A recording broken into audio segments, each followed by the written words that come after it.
The Oasis Townsville is the home base for the veteran community. Our community centre is a place where veterans, along with their families and friends, can gather to engage in activities of mutual interest, seek guidance from the team on integrating into the Townsville community, or simply unwind with a coffee from Dirty Boots Cafe. Introducing Homebase, a compelling podcast series by the Oasis Townsville and sponsored by Rotary Mudingborough, which delves into the inspiring stories of veterans and their families as they navigate life after service. Hosted by Steve and Angie, this podcast sheds light on the challenges faced during transition and the remarkable ways in which guests have found purpose in civilian life. Through personal narratives and candid conversations, Homebase offers valuable insights, support, and hope for those embarking on a similar journey. Join us as we explore resilience, determination, and triumph in the face of adversity. Angie is the executive leader of the Oasis Townsville and commenced in April 2021. Angie has 25 years experience working in the community mainstream sector and over 20 years experience in leadership roles. Angie is very passionate about helping people and making a difference. Angie feels very privileged to be leading the Oasis Townsville and changing lives of the veteran community. Steve is a part of the service delivery team and served in the Air Force for 10 years and has experience working in community services. Steve's motivation sits with helping veterans and their families find their place and purpose in the civilian world, while also sharing stories of those who have lived the transition process via the podcast Homebase. Steve loves talking sport, and if you can beat him at table tennis, he'll shout you a coffee. In this episode, we have the privilege of chatting with Colleen, whose journey is nothing short of inspiring. Straight out of school, Colleen embarked on a path that led her to the Defence Force, and along the way, she faced and overcame significant challenges, including injuries that ultimately forced her into a career and life change. But Colleen's resilience and determination didn't just help her push through, they shaped her into the strong, community-oriented individual she is today. Welcome, Colleen, and thank you for joining us on our podcast. I'm really excited to have you on here, especially considering we've been working together now here at the Oasis for just over 2 years, and I believe there's a lot I don't know. My God, has it really been 2 years? It has. Wow. Yes. Thank you so much for having me. You joined Defence at a very young age, straight out of school. Tell us how that Yeah, looked. I sure did. So I was 17 when I joined. I was an infant with a rifle, basically. So, yeah, I joined as part of the ADF Gap Year program. So it was the first iteration of the Gap Year program. We were introduced into service for a 12-month period, and I basically did one RTU and then officer training back to back, and then was farmed out to, we were all farmed out to units. So my unit that I was attached to for about 4 months at the end of my gap year was 2 AFDS, which was the Airfield Defence Guard Squadron. Wow, straight into the deep end. Yeah, sure was. And how'd that look? What sort of experience did you have during your gap year? I mean, it was a really great 12 months to get a good feel for the Defence Force, and we got to see a lot of different musterings, a lot of different job roles, and see a lot of different bases as well. So, you know, we spent time at Wagga, we did a roadshow around Canberra and East Sale, and I ended up in Amberley. And part of that 12 months, I was actually able to do a exercise called Talisman Sabre in 2009 out at Bradshaw Range in the middle of the Northern Territory. So that was an interesting 2 weeks, sleeping in an 11 by 11 tent on a stretcher, and our job role was basically helping range control, letting people on and off the range, going for food. Our call sign was actually gopher. It was quite interesting. So we would go for this, go for that. Nice. Yeah. So during your gap year, you look at the option of extending your time in Defence. Where'd you go from your gap year? Yeah, so we got the option to go into the remuster process. I went through the list. There was quite a number of jobs on that list, and a lot of them that I wanted to go for, which my first choice was medic, because I was only 18 at that point. I wasn't old enough at that time to become a medic, nor did I have the licensing, because you needed open license and things like that. So I actually went for aeronautical life support fitter and got that, and started my aeronautical life support fitter basic training in January down in Wagga. What is a what, sorry? An aeronautical life support fitter. Right, that's a mouthful. What is that? We actually maintain safety and survival equipment, so on aircraft and that's fitted to aircrew as well. So think parachutes, life rafts, life preserver vests, oxygen masks. So you name it. pretty key, serious equipment to be working on. Yeah, 100%. So big responsibility for such a young person. Yes. At that point, I was all of 19 while I was going through basic training. Our catch cry for life support was when all else fails, because when the aircraft isn't doing its job, it's all up to the life support equipment to save lives. Yeah. Yep. Wow. You hit the ground running. You also achieved an award for your training. Yeah, I was lucky enough to get the CO's award for my IETs, which was pretty cool. I always remember life support fitters being quite handy people to know in defence. They can make barbecue covers, boat seat covers, yeah. Yeah, sure, we Tents. did. Yes. So the part of our training was sewing. So I did 6 weeks of sewing. It was an experience, let's put it that way. I haven't touched a sewing machine since I left Defence, but I've made my fair share of bags and barbecue covers and you name it. Nice, yeah, very unique mustering. Okay, from there, where'd you go from your training? Yeah, so I actually posted into 92 Wing, which is down in Adelaide at RAF Base Edinburgh. So we were supporting the Orion aircraft, which was really cool. So we had 3 different squadrons that we supported. So 10, 11 and 292 squadron, which was the training squadron. Yeah, so it was really interesting. It was quite a big section of life support fitters, one of the biggest, with 25-ish life support fitters in a building. You did some overseas postings. Yeah, we did a deployment. So I was deployed over to Malaysia for a month. I also got deployed over to the Middle East in support of the Orions, which was actually the last rotation that the Orions did in country. So I was part of the rotation that actually pulled the Orions out of the Middle East. And I also did a bunch of national deployments, so Op Resolute, and that was between Darwin and Learmonth that I deployed. And you're how old back then? I was 21. Wow. At that age, yeah. And then you endured an injury. I did. I actually dislocated my shoulder, and I came back and had to have a surgery to stabilise the joint, and that was in 2013. So yeah, it was a bit of a hit to my system, I guess, a bit of a shock. And your injury journey then progressed sort of after that. You had a surgery in your shoulder. Yep. As well? Yep. Yeah, so my other shoulder as well, yep. Which was a couple of years later. So it was almost like I'd gotten myself back to square one again and fit, and then I dislocated my other shoulder. That was kind of another surgery that I went into and had to go through rehab all over again. And then 2016 you've posted again? Actually, it was in 2013 that I posted over to Nowra to be attached to 808 Squadron with the MRH-90s. I was actually one of 2 life support fitters in that squadron, and we were both RAFies because the Navy don't have life support fitters. So I went from being in a big squadron, in a big section of 25 to the 2 of us. Wow. Yeah, supporting 6 different aircraft and 45 aircrew. That was a really interesting 3 years there. I had probably the best 3 years working with the Navy. It was a really tight-knit unit.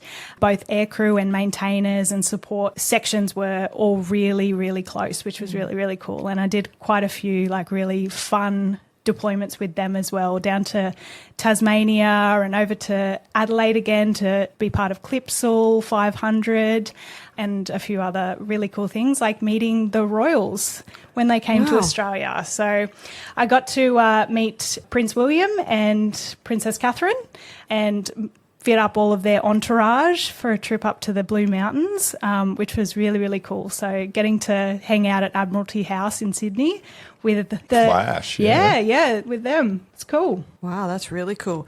And then more surgeries. Yeah, so that was the start of when my knees started to give out. I was getting trained up because I had the aspiration to become a paramedic and I really wanted to get into paramedicine. And I'd actually started studying a Cert 4 in healthcare ambulance, so pre-hospital care, which was like first responder. And I was really keen to get fit and healthy, and I sustained the injuries to my knees. And I basically at 25 was told that I would need a knee replacement by the time I was 35. Far out. So they had to do a pretty radical surgery to help minimise the damage that had already been done. I had full thickness wearing of the cartilage in both my knees, and they had to do a tibial tubercle osteotomy on both my knees. So basically what they do, where the patella tendon attached to the tibia, they cut a chunk of the bone out, shifts it to make sure that it's tracking correctly, and then they screw it back into place. Ugh. So I had 3 months in a straight leg brace on crutches, no weight bearing. Once again, had to start all again from scratch. The next 3 years of my life was recovering from a surgery almost every 3 months. Wow. So I guess that leads us into your transition.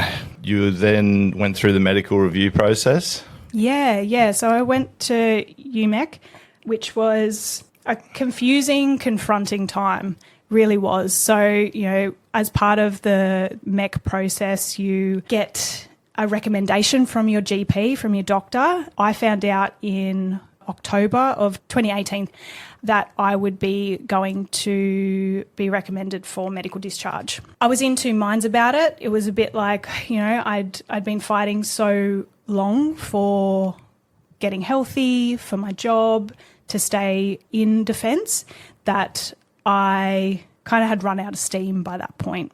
But I still really felt like my time with defence wasn't done, and I didn't want to leave. So I had 4 months before I received my determination from the UMEC. In January of 2019, I actually received the determination that I would be medically discharged, and my discharge date would be the 31st of May 2019.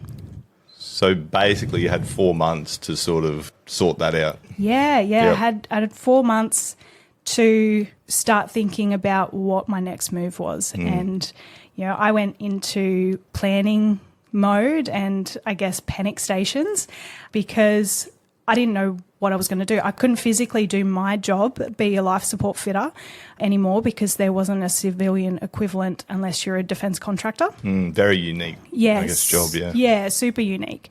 And I had to figure out what I could do with the limitations of my injuries. So my dream of being a paramedic went to the wayside as well, not being able to get up and down stairs and a lot of things, to be honest. So that really went to the wayside. And I remember going to my first transition seminar and was just so overwhelmed and so, I guess, confused about what was going to go on. And I didn't know what I was entitled to. I didn't know what was what and who was who. And I remember getting this catalogue of careers books from, I think it was Job Seeker, the government website, and was going through every industry and what jobs were in every industry and figuring out what I wanted to do and what matched my personal interests as well as my skill set. And I'm like, oh my God, there's so much choice. I got so overwhelmed. It's crazy coming out of defence and I grew up in defence. I went from 17 to 27 at that point, only ever knowing defence and only knowing the jobs that defence had, to then be thrust into a situation where I had to pick a whole new career pathway in a new industry. And what? How does anyone choose what they want to do for the rest of their life? So I settled on going to university. I threw myself into probably one of the most complicated processes that I'd ever been through. So applying for university through QTAC and working out I wanted to do a double degree because I was indecisive, so I wanted to do two. I did a double degree in business and communications with a double major of professional communications and public relations. Way to go, Slow, yeah. Yeah. And I jumped feet first into that. So I got my determination in January that I was going to be discharged. I had reached my 10 years by that point, and I took my long service leave to start university full-time. That long service leave took me all the way to my discharge date. How long did you do uni for? I did it full-time for the first year. Yep. And then my mental health Yeah. started to wane, and I realised that transition was harder than I thought it was going to be, especially transitioning unexpectedly and be sort of a forced one because of a medical. Yeah, 100%. And still going through rehab, like still going through intense amount of rehab, seeing a physiotherapist and doctors and, you know, still seeing surgeons and getting injections and all of this kind of stuff, like as well as trying to do a full load of university, which I'd never studied tertiary education before. Like I had never studied. It's an experience. To that level. Oh, yes, it is. And I was just in this double degree as well with like, who does that? Really? Who does that? Colleen. That's it's true. It's true. All right, so then you sort of bumped around a few different jobs and then had some luck with a friend? Yeah. So my discharge present to myself was a tattoo. So I booked in with... This your first one? This was not my first one, but it was my biggest to date. Right. And a lovely tattoo artist who is now one of my best friends, her name is Carla Benzi. She and I just hit it off. We vibed. So she tattooed me for the first time the day after I discharged, and then subsequently tattooed me again and again and again, and has covered most of my body in tattoos. But she actually reached out to me and asked me to help her out with her social media and with sales and getting her name out there with her art, because she's an absolutely incredible artist as well. So I had probably the funnest 12 months working with her on some amazing projects. She's a very philanthropic person and she loves to give back, and she's an environmentalist. One of the coolest projects we did was a project where she was doing a portrait of David Attenborough, and we actually got the chance to work with a lovely man called Doug Allen, who is a 5-time Emmy award-winning cinematographer and actually the man responsible for a lot of the wildlife cinematography you see in David Attenborough's documentaries. So being able to hang out via Zoom with him all the way from Scotland, he was an incredible human being, and we travelled down to Kangaroo Island and did a lot of cinematography with the seals down there, and did, it was a really cool trip, just really immersing ourselves in the environment and learning more about the environment and the seals and, everything that Australia, I guess, has to offer. And that was after the bushfires had gone through Kangaroo Island. So seeing it regenerate was amazing. We also got to hang out with another gentleman that she was doing a portrait of for shark conservation, which a lot of veterans may know, who is his name is Paul de Gelder. We managed to get a hold of him while he was in Australia filming for Discovery Channel for his Shark Week, and did a sitting with him and getting to chat with him about all things shark conservation and all things, military, and his accident that, with the shark attack that happened in Sydney Harbour with him, and how he bounced back from that was, once again, it's just an incredible experience. You probably needed it at that time too, like a bit of inspiration for you as well. Yeah, hell yeah. He definitely inspired me to keep going, to keep following my dream and keep working towards what I was striving for.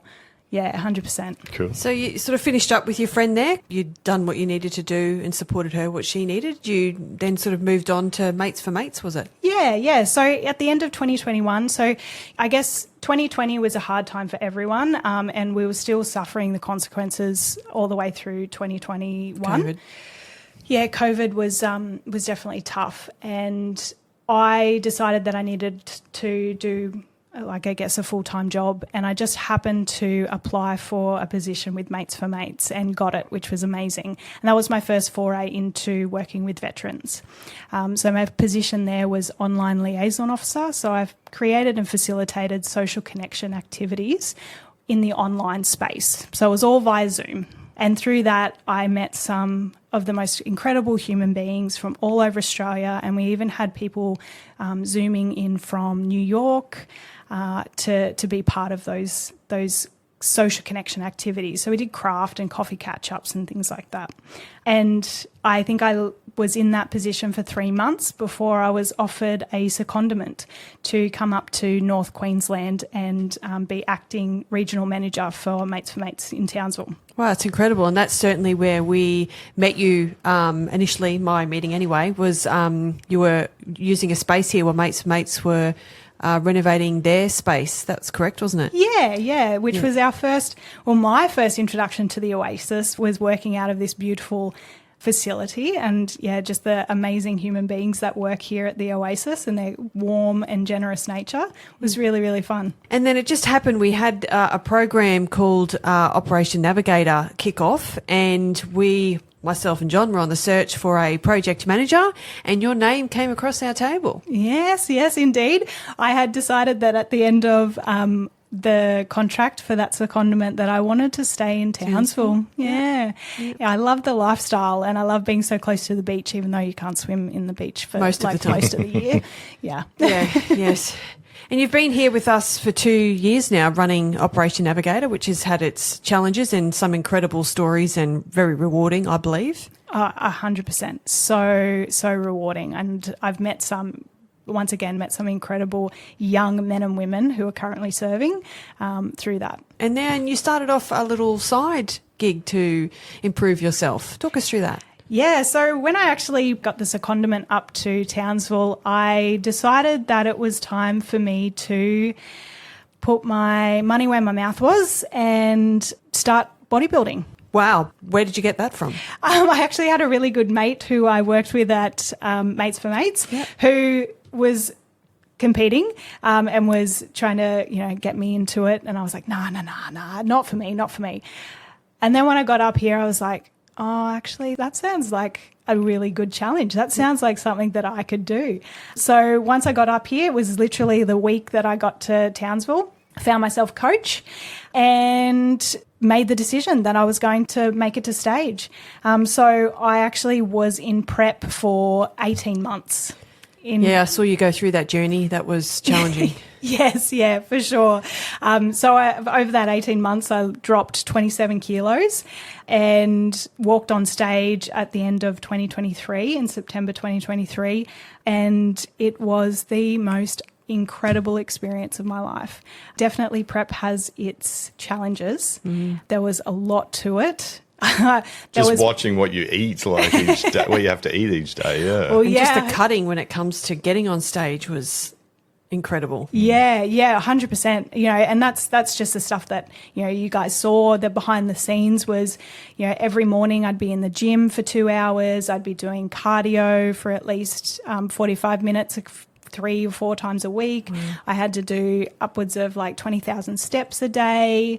I was having to be very mindful of getting enough sleep, of drinking enough water, of making sure my vitamins and minerals were up. It was a lot. And you won the transformation category. I sure did. So out of the day, I went into 8 different divisions. I won transformation. I was 3rd in the first timers for Miss Figure. Yep. I got 2 4ths and a 5th as well. Incredible achievement, Colleen. And you've got a new goal now for your next bodybuilding challenge? Yes, my next goal is to win. So I used my first competition to prove to myself that I could do it, to prove to myself that I could actually get myself to stage. And this next competition is to prove to myself I can win. Yeah. I'm good enough and I'll bring the absolute best package to stage, and that'll be a winning physique. Yeah. So when you moved to Townsville, it would have been like difficult. You probably didn't know many people, so it's important to find like your community and your people, and you've done that through that hobby. Yeah, 100%. So I definitely found it really hard to find a community up here. It's really hard to make adult friendships, And particularly in Townsville, given I'm not a Townsville person either, I do find they're not overly welcoming as they are in other cities. Yeah. So it's a bit more challenging. Yeah, 100%. quite transient too, Yeah. obviously with defence and... Yeah, 100%. So, I started meeting people through posing workshops and through the gym and, going through something like bodybuilding and prep. It kind of brings people together because it's that shared almost like struggle. Yeah, that you only know as a group what you're going through because you're going through it. All of us on the outside we look at it and go, that's, whoa, no thanks. They all know because they're going through it too. Exactly, and you all know why you're doing it. We're all a special kind of person to be able to go through something as extreme as bodybuilding, for sure. Yeah. Your story is truly inspiring, Colleen. Look, we're asking all our guests this question. What advice would you give your younger self? I think the advice I would give my younger self would be to trust your gut, to trust that you know what's best for you and that trust in your own intuition. I think for me, a big thing that, growing up in defence and being so young when I joined defence, I didn't have the self-confidence to trust myself. And that's really only come about in probably the last couple of years, in that I can actually fully trust that I've got this, that everything that I am working towards will happen because I'm working for it. I'm working hard for it. Can't wait to see your journey, as I'm sure it will be online through your next challenge. Thank you so much for sharing your story with us today, Colleen. It's been a pleasure. Thank you so much, guys. Yeah, thanks so much. Good luck with the bodybuilding. Thank you. Thank you for tuning in to this episode of the Homebase podcast, sponsored by Rotary Munding Borough. We hope you enjoyed our discussion and gained valuable insights. If you'd like to explore more episodes and stay updated on future releases, visit theoasistownsville.org.au. There, you can find all our Homebase podcasts covering a range of topics related to community, empowerment, and personal growth.